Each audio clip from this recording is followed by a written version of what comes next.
supported him after meeting him. He was qualified, he'd worked for this, he deserved the position. When Thompson accepted the job, he'd been renting a house in Quincy, 40 minutes south of Boston. But the chief's job meant unpredictable hours, late-night emergencies, early morning press conferences, community meetings across the city. The commute wasn't sustainable. His wife had died from breast cancer 2 years earlier. His daughter Maya was a sophomore at Howard University in DC. He was alone, working 70 to 80-hour weeks, sleeping at the office too often. He needed to be closer to work. He found the Glendale Arms through a colleague. Old building, nothing fancy, but clean and close to headquarters. Unit 4, 12, 2 bedrooms, 1 bathroom, galley kitchen, hardwood floors that creaked. The second bedroom would be Maya's when she visited during breaks, listed at $2,800 per month. He filled out the application, passed the background check instantly, paid first month, last month, and security deposit. $8,400 total. The lease was in his name. Management knew he was the police chief. His profession was right there on the application.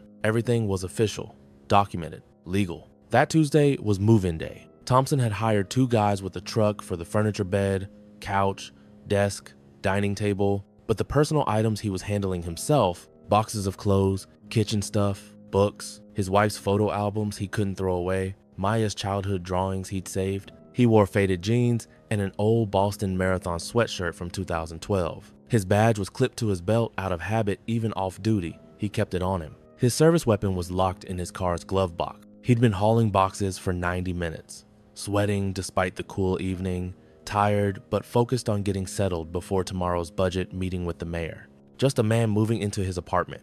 Nothing unusual, nothing suspicious, just living his life. But his new neighbor had been watching through her peephole since 5:45, and she'd already decided something was wrong.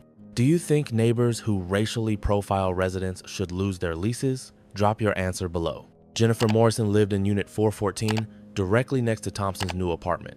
She'd lived there for 6 years, longer than almost anyone on the floor, and she developed strong opinions about who belonged in the Glendale Arms. She was 38, blonde hair she touched up every 6 weeks at a salon in Brookline, worked as a regional sales manager for a mid-sized pharmaceutical company. Good job, not great. Made $78,000 a year, drove a leased Honda Accord, took 1 vacation per year, solidly middle class, comfortable, but always aware she could slip. Jennifer had reported neighbors before. The college students in 410 who partied on weeknights, she'd called management 4 times until they were evicted. The Indian family in 408 whose cooking smells she complained about management told her that wasn't a valid complaint. The delivery guy she confronted in the hallway, demanding to know which apartment he was going to, turned out he lived in the building.